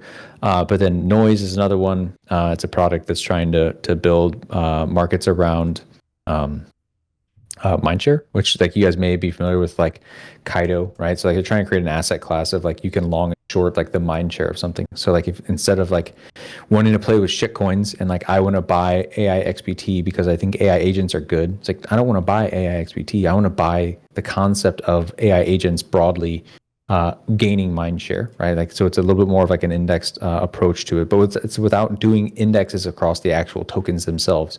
And the way they do that is by working with other providers in the ecosystem that actually do this sentiment analysis based on like a lot of social metrics, and it's inside and outside the ecosystem. And like again, Kaido is the popular one, right? You go on there, you can see, oh, AI is going crazy. Oh, DeFi is coming back. All that shit. A specific project is gaining a mind share. Pengu is doing crazy. All that. So they're trying to build a product around that and actually have market makers that price it and do all this cool stuff. Anyways, that's what you're seeing there. This is our accelerator. Those people that we've been helping, again, co-building with them for 30 days at a time. We actually lived with them before DevCon in Chiang Mai for 30 days. We were in Berlin for 30 days. So it's like building camaraderie amongst all of these people to build these products and try not to do it in isolation, so that our DEX product, which is GTE, is working well with our Perps product, which is Valhalla, which is using Techo, which is our lending protocol, USD, which is our, so like these people don't all have to build everything because they're boys, right? They've lived with each other for 6 months. They like know this shit. So like they're trying to lift up the ecosystem as a whole because it's more interwoven whenever they're no longer having to build every single component for themselves. Like example, GTE has spun up an indexer for some of this stuff, and like they've been giving that out to like some of the lending protocols so that they can actually use stuff. So hardening the ecosystem that way, and then helping them through raising, helping through finding teams, technical co-founders, all that stuff. That's what those listings are. Like they need exposure for full stack engineers, product engineers, backend, whatever. So we list them on our site to make sure that these people that we've bet on and have bet on us are getting the people that they need. So if any of that stuff interests you guys, just reach out, and we'll actually continue to do this cohort thing, or this accelerator. So that was Mega Mafia. The other one's just like an open called Mega Forge. But we'll do continual cohorts of the Mafia accelerator. Like these guys will come, they'll graduate, they'll they'll go do their own thing. They don't need us to handhold them. They're doing their own shit. They're big boys and girls. And then we'll start another batch, and then we'll have the senior classmen, as it were, from these guys that can help them raising, help them do all that stuff. It's a little more scalable because it's not just having to create this classman ethos. So we're trying to get that going. And yeah, that's what's on the site. Feel free to drop by the daily on our Ethereum and drop any job listings. I mean, we're always interested in trying to help. Nice. Our Ethereum is it's the core technical sub. The daily discussion is all things technical, price, memes, ship posts, job listings. You remember how it was back in the old day. We're making it the fun like party chat of the Ethereum ecosystem. We're trying to build that. So we invite teams to just use that real estate. Obviously shilling is shilling, but if you're coming in there with jobs for people and listings, there's a lot of eyeballs that cruise that sub. I mean, of course, it says there's 3.5 million subscribers. We all know that's BS, but there are a healthy number of people that stop by there simply to lurk. I mean, we all do it. We don't always all say something. So if you see 200 to 500 comments in a day, history has kind of shown us there's usually a 5 to 10x number of lurkers as there are commenters. So, and that's the technical sub. So certainly might be able to help find these people for you and your associated network. Nice. Yeah, that'd be a good recommendation. Yeah, it's always about participating, right? So like you come, you do a little bit of that, but also hang out and do some shit. Right on. Is there anybody else in chat that has any questions for Brad? And Brad, you're welcome to stay, but the next part of this is I read Reddit, so you don't have to. And we have our own Doots system. The way the name of the podcast is, the Doots, the Weekly Doots. So what that is, we actually have a point scoring system every single day. We have a user named Tricky Troll for every one of the dailies. Picks out the top 10 or so comments from the previous daily and pins them to the current daily. Oh, nice. Each one of those people that make the list, I give them a point. Then we have the weekly roundup, which is this podcast, episode 104, where I read the top 10 or so from the week. You're coming up on 2 years. Yeah, we are. Yeah, it's crazy. And we have, well, you'll see it when we get into it. So if you want to hang out with us and be a color commentator. 104 is 52 times 2. This is the 2 year. Well, there's some weeks in there that we kind of missed, though. So it's episode 104. Okay. But to your point, you know what? We ought to go back and find out. I'm thinking we probably only missed about 3 episodes or 4 episodes in 2 years. So I'm thinking, I think you're right. See, it's why we bring the big brains here to take numbers and multiply them by 2. Some Midwestern boys. This is fantastic. How many people from Kansas and Missouri does it take to add up to fucking 104? Oh, God, that made my day, dude. Nice job. High five. Wait, this way. Oh, my mom's going to be so proud. I can count more than 100 and divide by 2. All right. This is good. Okay, well, let's jump into it. Hey, if you're tuning in and listening. I appreciate it, man. I'm actually going to bounce. Okay. I got testnet day, so I'm going to go check up on what's going on. But I appreciate you guys having me. It's been a pleasure. Brett, anytime, man. We can get you guys back on for updates, and it's a real pleasure to have you along for the ride today. So, you know what? Like, yeah. And like, again, reiterating why the original reason to EV Mavericks, right? I saw you guys as a community that actually resonated with. I know, like, you see a lot of these L2 ecosystems coming up, and they all kind of adopt people. So like I was honestly looking at like NFT collections that like I can make a comfortable home for. I don't know what that even looks like, feels like, whatever. But it was just like, you know what, EVM Mavericks were literally goosing the EVM to basically its maximum capacity. So like feels like there's something there. Anyways, I don't know what that means, but if you got a half an ETH, you can pick one up. They're sitting out there. I was looking at him. Yeah, I was looking at him. My buddy ICO Beast, he's that's how I initially met you guys. Yeah. The float on the collection's pretty low. So there's like 25 or something out of 1,300 that are for sale at any price. There's really not a whole lot that you can go and scoop up. I think there's like maybe 5 or something under 1/8. So that's always the hard part, right? You gotta look good. Yeah, it's regardless of the look good. It's it's no. If I'm buying an NFT, it's got to look good. You kidding me? That's the whole game. But okay, I don't think that's the whole game for me. It's part of like what do you stand for? Who are you standing with, right? And that we try to do things that are education focused. That like the constitutional charter for the EV Mavericks is an education focused DAO. So if that is a mission that you are aligned with, that's who you're standing with, right? When you buy into that community, some of the taxes on the NFT sale go into the treasury that we use to fund grant initiatives, like Rocket School is funded through the EV Maverick DAO. I'm trying to see if we can get an AI built, an anti-FUD bot for ETH that's trained on all the community content that we have. That anyone that has an NFT will be able to invoke for free. Yep. And the inference costs for that will get paid out of the EV Maverick treasury and maybe refilled with some public good funding if we show some impact on it. But nice. Would you have to make sure that someone's not like lying with their PFP, right? Like, I can right click save, so like you have some kind of validation blockchain asset.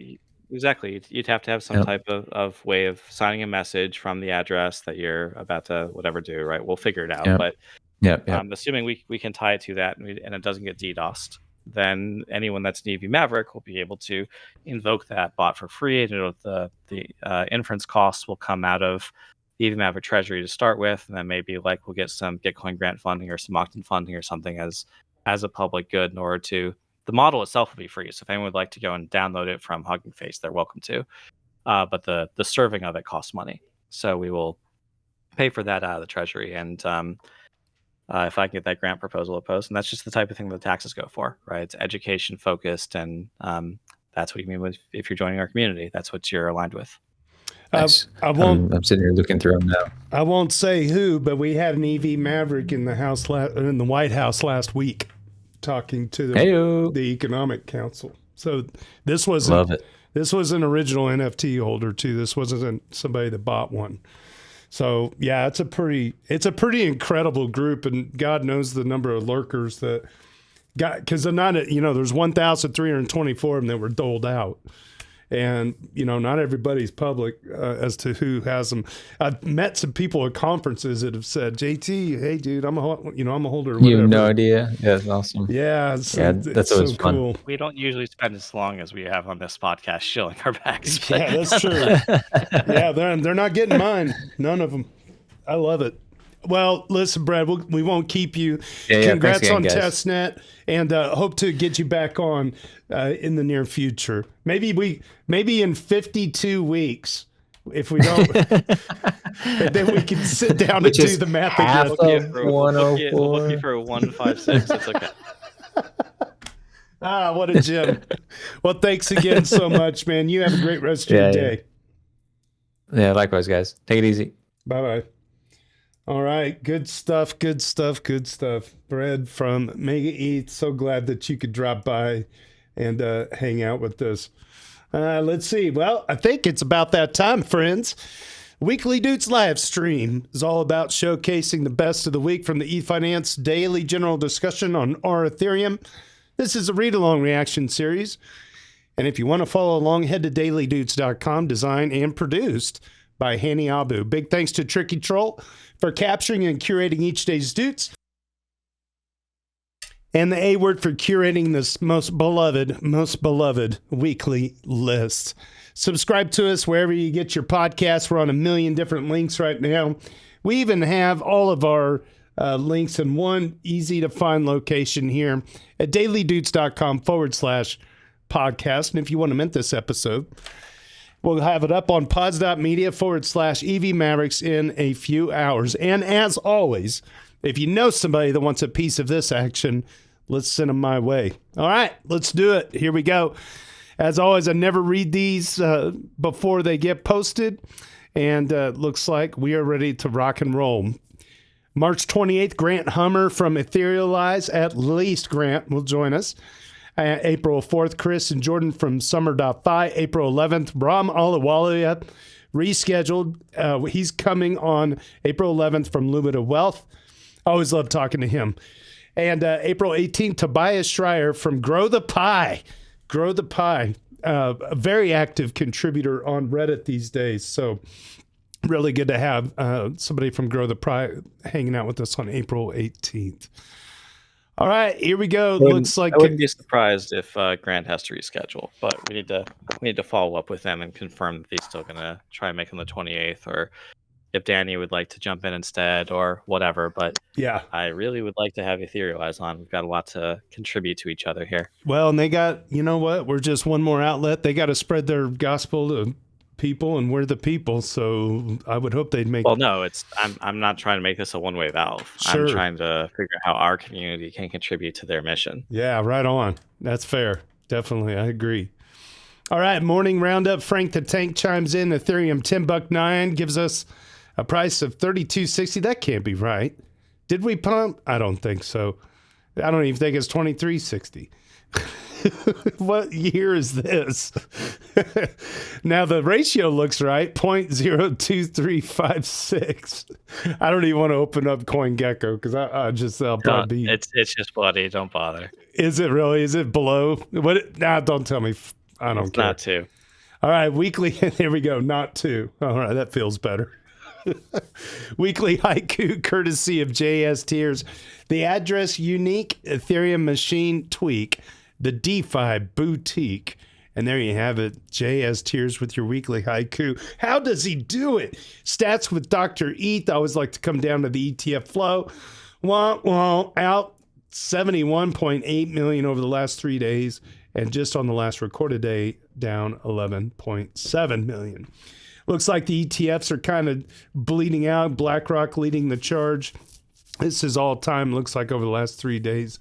BlackRock leading the charge at negative 53.1. And Grayscale, negative 17. And then there's another Grayscale. I'm not sure what the difference is here. That's up 2.9. This too shall pass. Our ship post of the week comes to us by user Gant G. I think it's Grand G, I thought. Let me look up Ganji. Okay. Duder number 1. Green Day wasn't enough. What we really need is 30 seconds to Mars, which is 10K. I love it. Got to have that shit post today. You got to start out with saving the best for first. So good on you. All right, Walking Dead is bullish once again. Let's look up Walking Dead's Doot score is a Dooter 26. Okay, this morning I became bullish again, but now I'm ultra bullish again. Yesterday's daily and today's daily are absolute gold. That's the quality I come here for. Thank you, everyone here. Pure DOS, blobs, based and native rollups, Vitalik's value accrual plan for ETH. It's all going to make ETH the hottest and most sexy asset ever. Ethereum's new leadership, Etherealize, mass RWA, real-world asset tokenization, mass worldwide stablecoin adoption, continued amazing updates with an amazing track record, all the institutions building on Ethereum.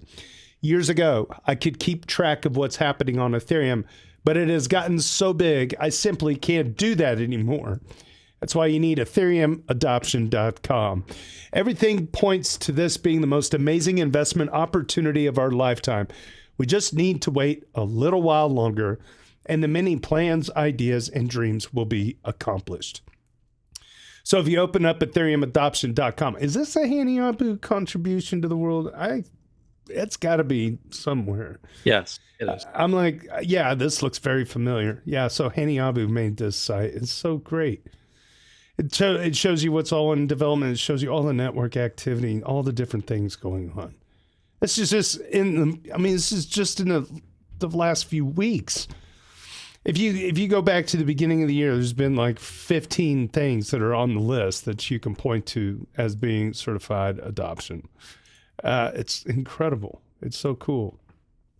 Ever somebody to come through the daily like Walking Dead and realize that the Ethereum Daily Discussion on Reddit is providing people free of charge all the information you could ever hope for. If you want to not lose your mind on crypto Twitter. All the Twitter toxicity, yeah. Yeah, it's just incredible. We need more of it. More people on there. All right, very good, very good. Let me X out one of these videos here. Very good. Nick Badlands brings a nice hit of hope. Nick Badlands is a Dooter number 11. I just wanted to spread some hopium. It's what keeps me sleeping soundly, watching my ETH underperform and social media kick it constantly. Just a reminder of the fundamentals that got me into this in the first place. Since Satoshi published the white paper that laid out Bitcoin, there have really only been 3 truly original types of technologies launched: Bitcoin, Ethereum, and the tokens or apps built on either of the above. With Bitcoin, it proved a decentralized cryptocurrency running on a blockchain was possible. With Ethereum, it proved using a blockchain and cryptocurrency to run applications was possible. All right, the blockchain trilemma, a phrase first coined by Vitalik, lays out that basically the 3 difficult parts to achieve with a blockchain are security, scalability, and decentralization. Bitcoin and Ethereum are the only blockchains that prioritize being in the most perfect place possible with the current blockchain development. Everything else is just a copy of one of these 3 types of cryptos, and they all sacrifice one of the 3 core trilemma tenets to try to differentiate themselves. These things are important, and at some point, these other projects will probably get found out at some stage if they grow. There's the famous quote, markets can remain irrational longer than you can remain solvent, unquote. I'm happy holding my ETH. One day, the markets will no longer be irrational. Well, at least to some extent, but I'm pretty sure the larger world will wake up to what is possible on ETH and why it matters to build things with either Bitcoin or Ethereum rather than the millions of copies. I think we are seeing that already with the US and other governments looking at Bitcoin seriously. We have pretty much all the large finance institutions looking at ETH and plenty of large corporations too. We just need the price to catch up. Have faith in the long term, people. Yes, well said, Nick Badlands. That quote Markets can remain irrational longer than you can remain solvent. Can you tell me who made that quote? Put it in the comments somewhere. You could post it in the chat. Do what? I think that was Buffett. I think you might be Could right. be wrong. Could be wrong. Could be right. I'm pretty sure it was not Mahatma Gandhi. All right. Lowy VR discusses the demand for data availability, and user shit shot dead delivers extra details. Oh, these usernames. Lowy VR is a duder number 3, a relative youngster on the dudes list, and shit shot dead is a duder number 8 for this week. Lowy writes, just listen to the latest Milk Road Show podcast on data availability and how blob space demand is set to outgrow block space demand. Their thesis: apps are launching their own chains. Eventually, there will be thousands or even millions. High-quality, decentralized data availability is hard to organize, leading to increased outsourcing. Right now, the two major players on Ethereum are Ethereum and Celestia. Looking at growthepie.xyz, it seems Celestia handles more data at lower cost than Ethereum, whose blob space is currently almost entirely filled by Base. Ethereum's blob space will improve with Pectra and PeerDAS, but can it scale fast enough to compete with other DA providers? Any misconceptions here? Would love to hear your thoughts. How do you see Ethereum competing in the DA market? And if you look at the data availability on growthepie.xyz, you can see the different charts posted here. Celestia versus Ethereum blobs. Good. All right. Shit Shot Dead replies, Celestia current throughput is 1.33 megabytes per second, while Ethereum is 0.064 megabytes per second. Ethereum will need to scale blobs by 20x current value to catch up to Celestia in throughput, so about 60 blobs target per block. It doesn't sound too far-fetched to me. Pectra will allow us to scale to 0.128 megabytes per block. Fusaka may allow us to reach at least 0.256 to 0.64 megabytes per second. Improvements to Gossip Sub is said to be able to double that again. So we may even reach Celestia's throughput in 1 year. Celestia blob space is filled by an L2 called Eclipse, which has a very small TVL and is an SVM. So it shows that it's not really that popular yet. I think alt DA markets will pop up, but it isn't a very lucrative market if that's the only thing they do. If Ethereum is able to significantly improve throughput, it's possible that alternate DAs will not be able to pop up due to the low revenue that it generates. Additionally, if the community can push for based or native rollups, it is possible that Ethereum's DA will win in the long run.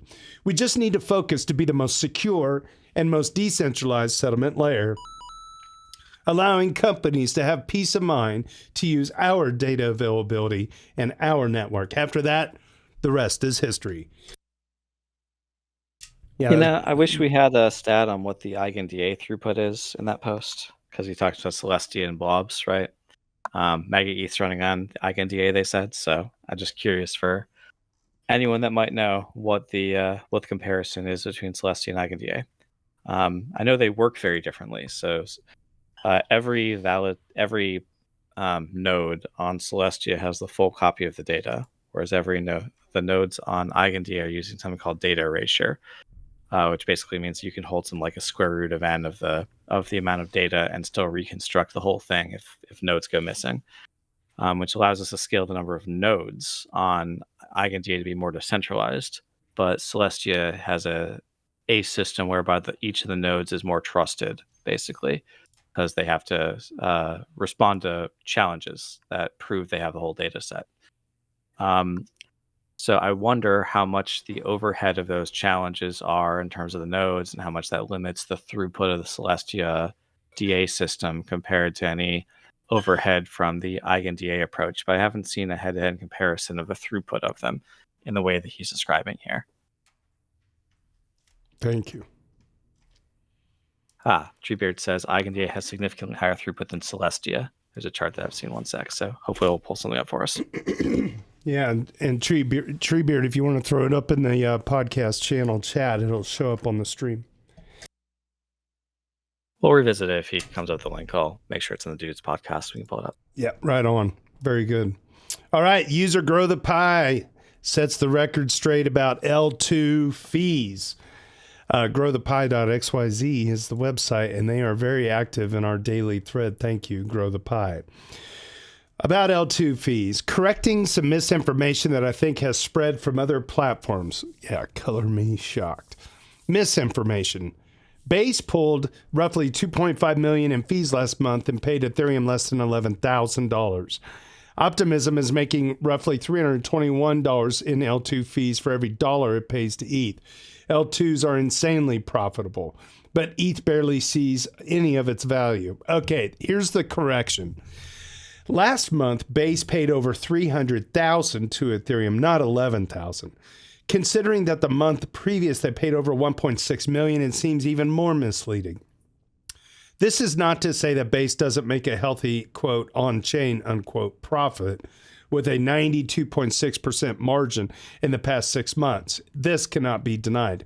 This, however, does not include off-chain costs, which are significant. With Pectra doubling the target for blobs, we could charge 25% less per blob and still make 50% more revenue per blob. In reality, demand will determine the price per blob, but there seems to be no shortage of that. There you go. User Bear10 educates us on the base rollups and then follows up. You know what I didn't do? I didn't say the Doot score for Grow the Pie. Grow the Pie this week is at 26. I think the Grow the Pie intern, whoever's running this channel, or this Reddit handle, they earned, I think, 5 or 4 Doots this last week. They were on Tricky's list quite a bit because they do a great job of posting top level stuff that's very meaty in nature is the word of the day I'm going to use. Meaty. All right. Meaty. There you go. Word of the day. All right. Bear 10 educates us on based rollups and then follows up. Bear 10 is a Duder number 35. I came to the conclusion that based rollups fix every issue that Ethereum currently has. I'm a huge supporter of based rollups, and the introduction of based rollups will be a game changer. Here's how it works. Rollups won't do sequencing anymore. Validators will sequence. The result? L2s are 100% Ethereum infrastructure. Rollups receive decentralized sequencers, more stability, and unifying user experience between base rollups will be easier. Also, all economic activity on the L2 will be exactly the same as economic activity on L1. Literally no difference. As validators and sequencers can harvest the MEV. And all fees get burned, not just 20%. Whoa. The narrative fixes. Here we go. Rollups are extractive-based rollups. Okay. Rollups are extractive. Based rollups are not. Rollups are centralized. Based rollups are not. Rollups can switch data availability. Based rollups cannot. Economic activity stays on Ethereum and helps with the store of value narrative. Here's the cons. L2 projects have less money. Here's the answer. Nope. They still have a token and can make billions with a governance token. Optimism is working on implementing this. One rollup implements this, and then naturally the market pressure will cause others to do the same. More stable L2s. L2s will never go down anymore. Then there is only one last issue left, mutability. If we make the smart contracts immutable, then rollups truly become Ethereum and offer one-to-one the same safety guarantees. That's the last step, though. I'm rooting for based rollups, and I will support them as much as possible. Based rollups will win as soon as they are introduced. Also, having a few hundred satellite states with their unique sequencers and data layers additionally to based rollups won't hurt anyone. Unifying based rollups, making them seamless, would be much easier than to somehow achieve this with different sequencer tech. By the way, wouldn't that fix also the issue of needing proofs, as slashing mechanisms for those sequencing validators could be extended to L2 transactions? What am I missing? And if he follows up with himself, based rollups let Ethereum validators do the sequencing. That functionality should be natively integrated into the core protocol. So any rollup can decide to let Ethereum validators do the sequencing services. This would require no infrastructure from them except keeping the chain history. So spinning up a rollup would be even easier and less risky. Another advantage of Ethereum validators doing the sequencing: more profit for stakers on top of higher burn for Ethereum, which equals more attractive to stake higher token price and higher security. It all feeds into itself and would be a closed system with no holes spilling value and security. Based native rollups. We need that functionality. And the rollups that choose to keep their sequencer on purpose will automatically be less ETH aligned. We do not have based rollups in that sense yet that Ethereum validators do the sequencing. It would make L2s as stable as L1 and as censorship resistant as L1 because ETH validators would do all the sequencing. And we should also implement a slashing mechanism so that L2s would be one-to-one as safe as the layer 1. Well, we would need to make the rollup contracts immutable, of course. Another thing that would be great is that then L2s are not subsidized and pay fully for the cost of safety. L2s need to be Ethereum, and this is how we can do it.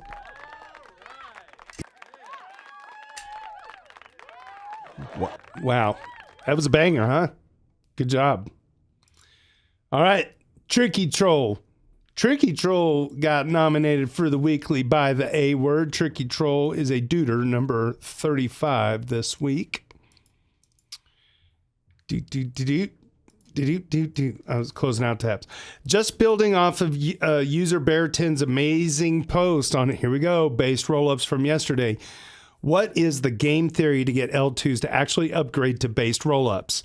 Base aren't going to want to give up their income from sequencing. What's in it for them aside from a big loss of revenue? I'm not wholly convinced that L2 users care enough to migrate from an L2 like Base to a Base rollup on a decentralization and ideals alone. For example, the vast majority of people use Google Chrome despite the fact that it is a privacy nightmare, and giving away their own user data for free is against their own interests in most cases. Yeah, it's very well said. User Harog. Woo! User Harog replies. Harog is a heavy hitter on our rich list. A duder 184 for the week. I didn't even go over the leaderboard. I need to do that before we close out the show. Harog says, in my view, there is no reason for anyone to upgrade to based rollups, at least at the moment.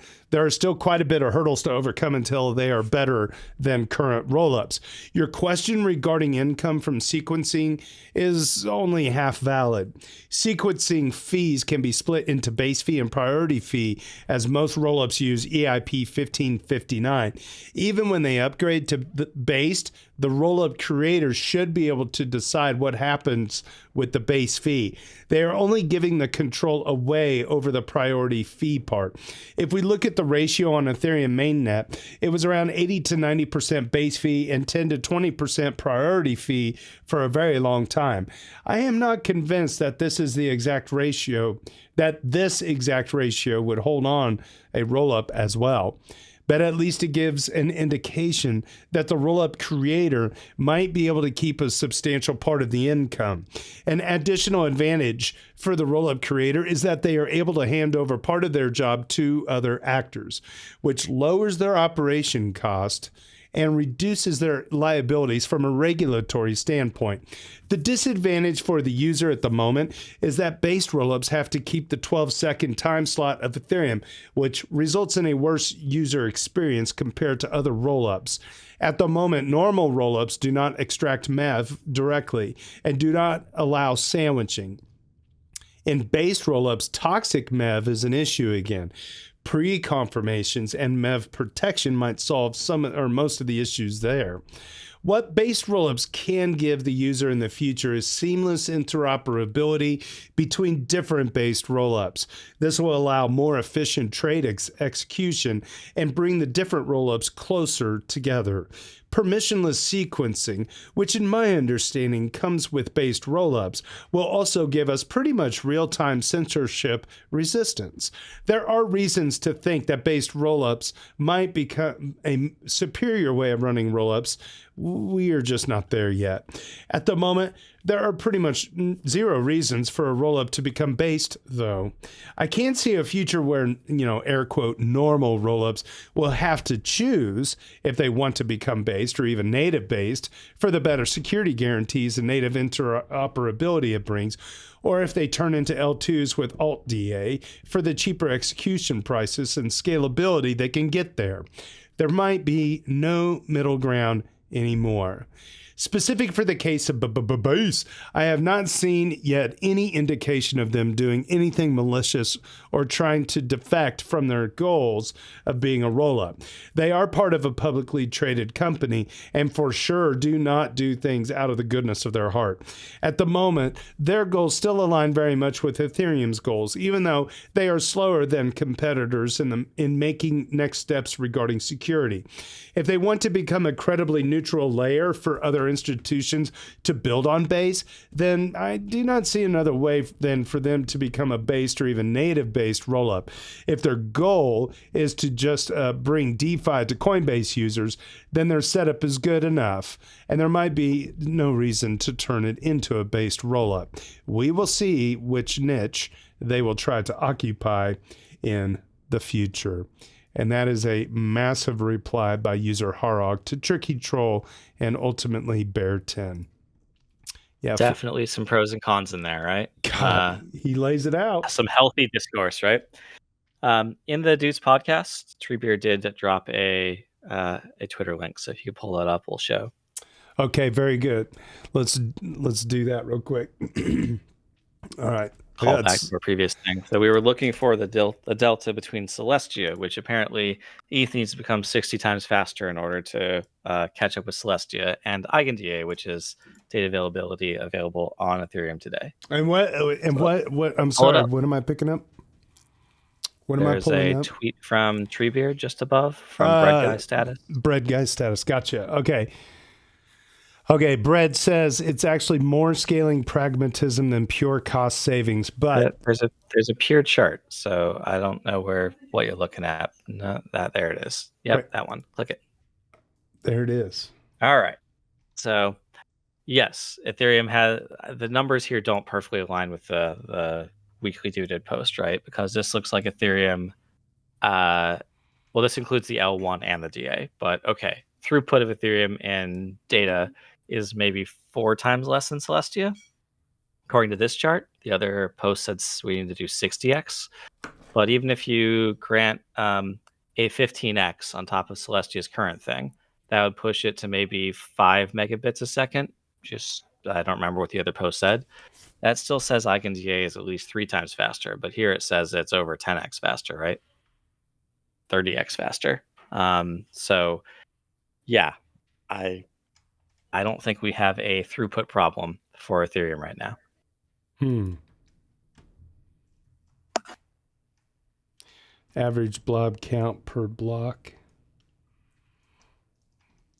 Yeah, this is just saying our blobs being purchased at the EIP 155 rate, right? Look at that. Boing. Yeah, well, sure, but now you're talking about call data on MegaETH, which isn't what they're writing back to the EigenDA system, right? Gotcha. So yes, the throughput on MegaETH is something stupid. They say it was 2 giga gas or something. Yeah. So how much call data and execution throughput can you get on a giga gas? It's a lot. For perspective, like you have 21 million gas or something is the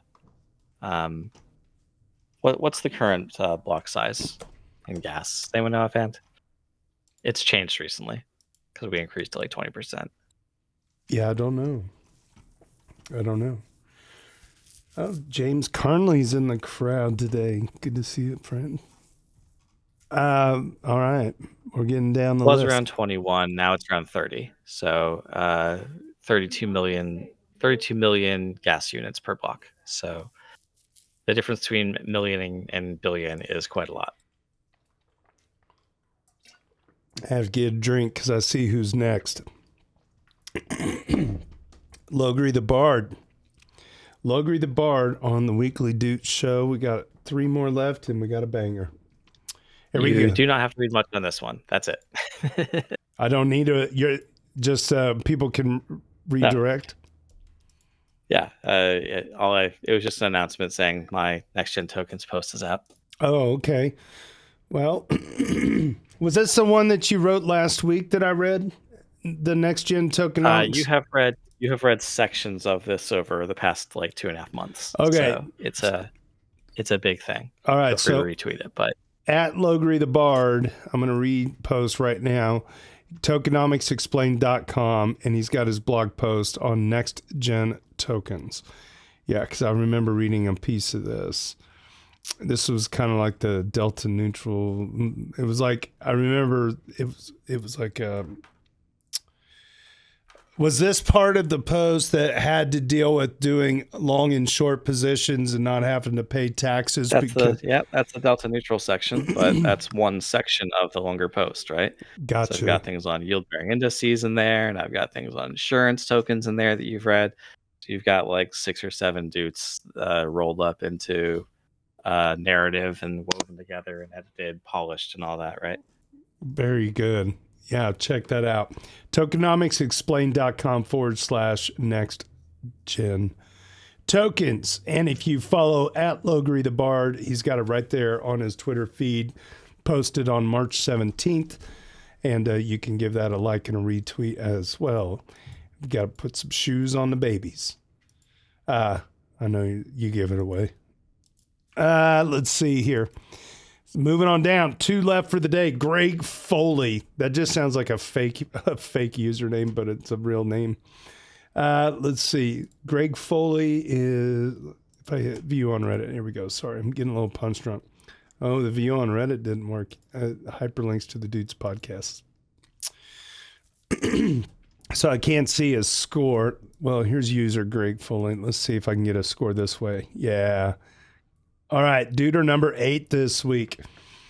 Asks about a risk of centralized stable coins, and user Harog covers the nuances of hard forks.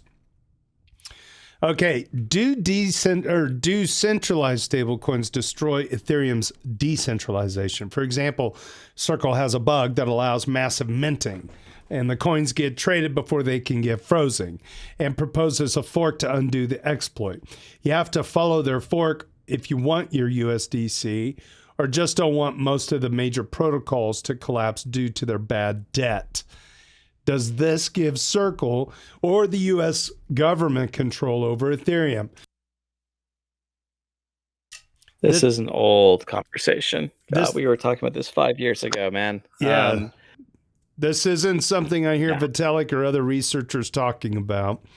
So I think I may be missing something. He's written about it on his blog. Yeah, he's written about it. Vitalik has explicitly talked about this, especially it came up more recently with Eigenlayer, saying like don't overload Ethereum consensus, right? And the risks of like if a nation state decided that that they were going to launch their central bank digital currency, and then you had to follow that fork of it or something, right? He has definitely talked about this on his research blog. But even more generally than that, what if Tether goes to one fork, Circle goes to another fork, Binance goes to the Tether fork, Coinbase goes to the Circle fork? What happens in DeFi? Oh dear God, right? The calamity, right? User Hara replies, a few points to consider. Doing a hard fork is hard. They would have to align a lot of people for this to succeed. First of all, they would need to have at least some core devs ready to make new releases. Then they would have to convince many validators to update them, and many of them are bigger than the $3 billion in this example.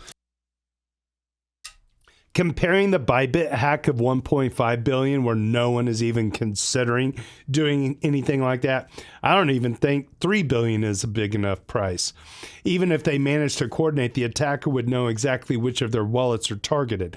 The hacker will just move their ETH to another wallet right before the hard fork, and then they, Circle, would have to coordinate another fork. This makes it impossible to move the funds back into the proper wallets. So forking the ETH back into the victim's wallet is actually pretty much impossible. Rolling the chain back to a time before the hack will cost more than could reasonably be stolen from Circle, as all the validators attesting to the new rolled back chain would get slashed for their ETH. If more than 1/3 would go to the forked chain, they would lose all their staked ETH. The newly forked chain could give amnesty to the validators, but they would still lose all their staked ETH on the original chain. Pretty big hurdle for achieving this. That's why rollbacks have never been done on Ethereum and are now, with proof of stake, pretty much impossible. Tim Byko has more on this, and he's got an xcancel.com link to Tim's Twitter account. Proof of work chains can relatively easy do rollbacks, and Bitcoin has done so at least 2 times in its lifetime. Oh God, don't tell them that.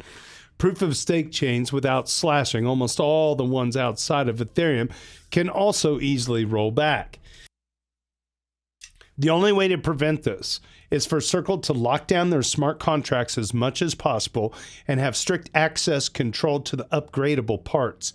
Continuous monitoring will help in detecting irregularities before they have an effect on chain. Once they are hacked and the funds are in ETH, there's pretty much nothing they can do. From the Ethereum side, we have to make sure that no single entity has control over a large part of the ecosystem.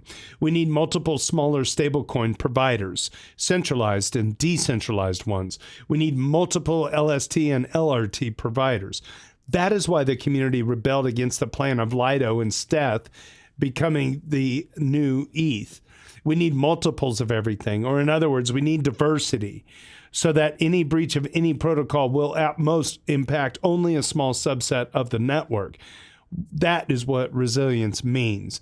Danny Ryan has a presentation about this from DevConnect in Istanbul.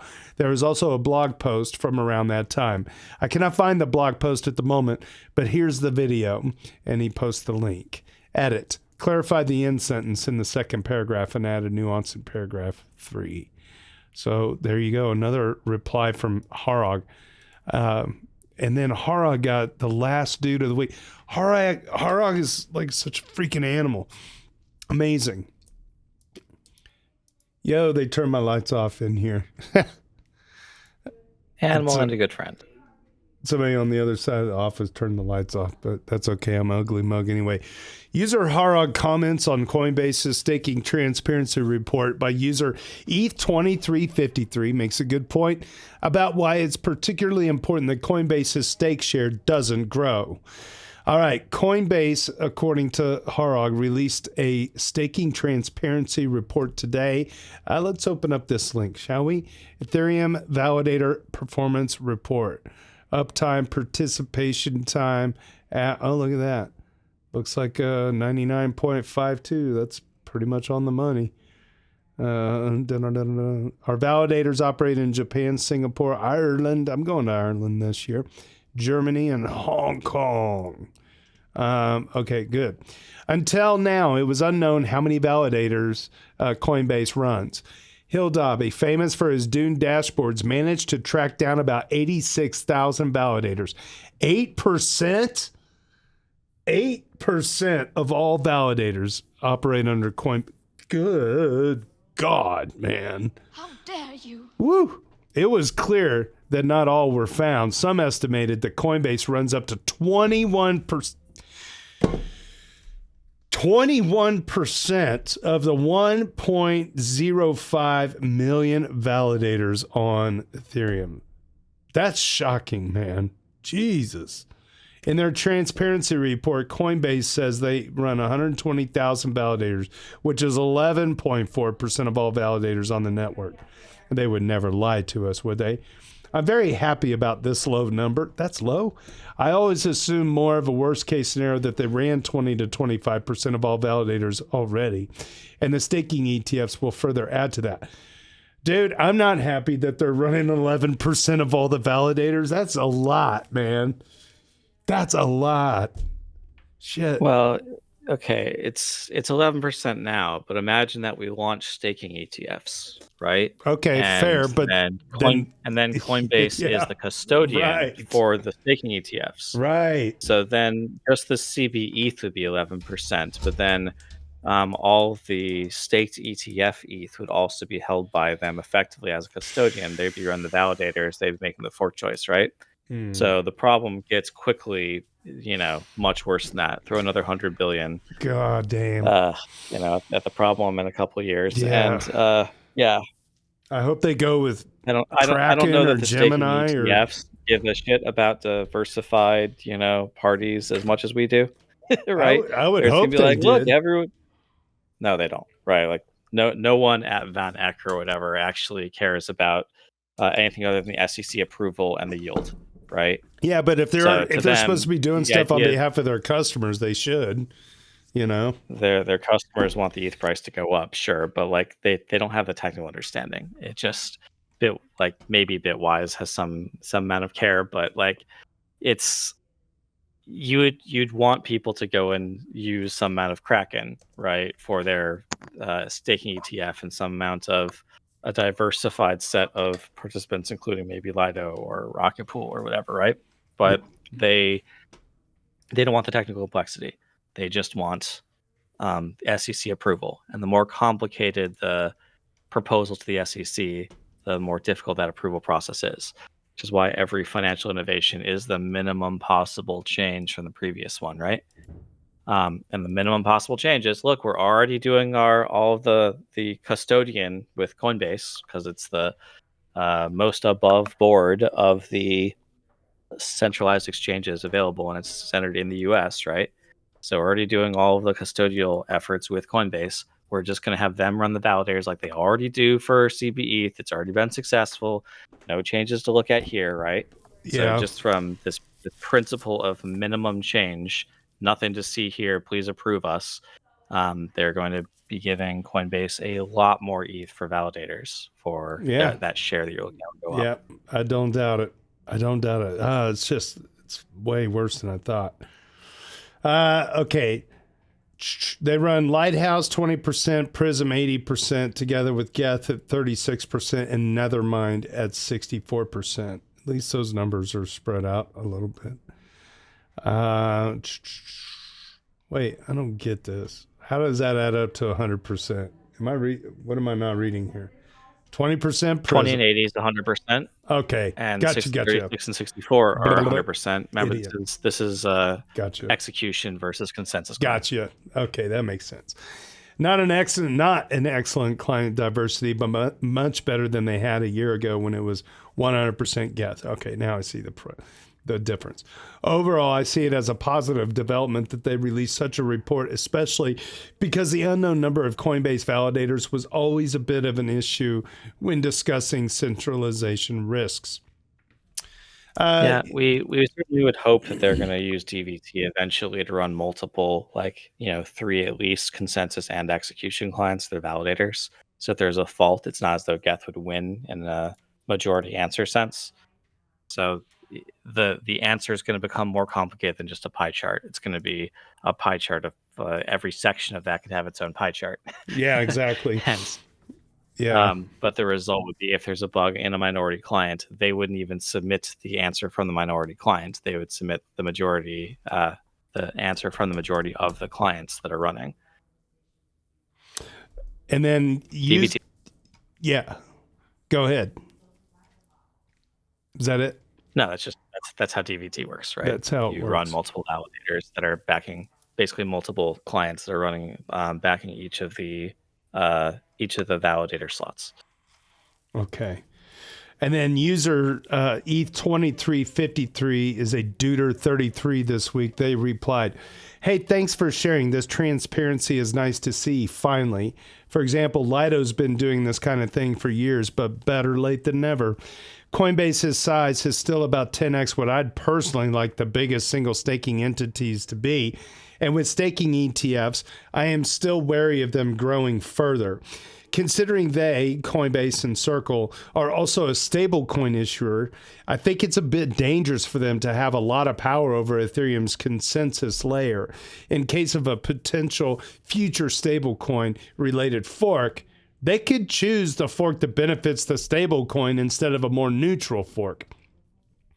Okay, and then continues on. I'm glad to see it's less than we expected, but it hasn't changed my own view too much. Ethereum decentralization is not terrible at the moment, but since the Beacon chain launched, it has basically only gotten worse. From a comment I made last month, 25 staking service providers today run 50% of the network's validators. So even today, only 25 companies could decide to increase the gas limit if they wanted to, potentially increasing it to a value where home stakers are unable to keep up. Anyway, good news for today. I hope they continue doing these on a regular basis. But the battle for a decentralized Ethereum is far from over. Somebody in the chat tell me how much Coinbase gets to keep when they are staking your ETH, because I think they are like the most expensive, and they might be the most expensive in the United States. I don't know. What is Coinbase's take when they stake your ETH? Is it like, I'm serious. I think it might be like 15% of your staking yield. And then like Gemini, I don't know, versus Kraken. It'd be interesting to see what those numbers are. All right. Well, that takes us to the end of another week's show. Don't forget that next week. Oh, I never went over our leaderboard for the week. What an idiot. Here's your leaderboard for this week. dailydoots.com. Set one less at 106. 696 ETH at 111. Crypto currency at 116. Ethical trade at 118. Hani Abu at 120. True Control at 146. Benito 2030 climbing up at 167. Harog 184. Logri the Bard at 185. Superfizz at 219. That's your top 10 of the week. Don't forget that we've got all kinds of dates and scheduled events that you can go look at dailydoots.com. You can go look at the old daily threads that are listed there. It'll even show you how many comments each had. We have 1,176 duders that have made the daily Doots at least one time. Check out all of our links at dailydoots.com/podcast. Thanks so much for subscribing, smashing the bells around here. And if you want to stick around on Discord after the live stream, we continue the party in the hotel lobby on Discord for a bonus hour of popcorn. It's a fun place to let loose when the parents aren't watching on YouTube or X or Twitch or LinkedIn. All right. Hi, Mom. So on behalf of Ethfinance Daily General Discussion on our Ethereum and the EV Mavericks DAO, my name is JT. Cheers and big hugs from Kansas City.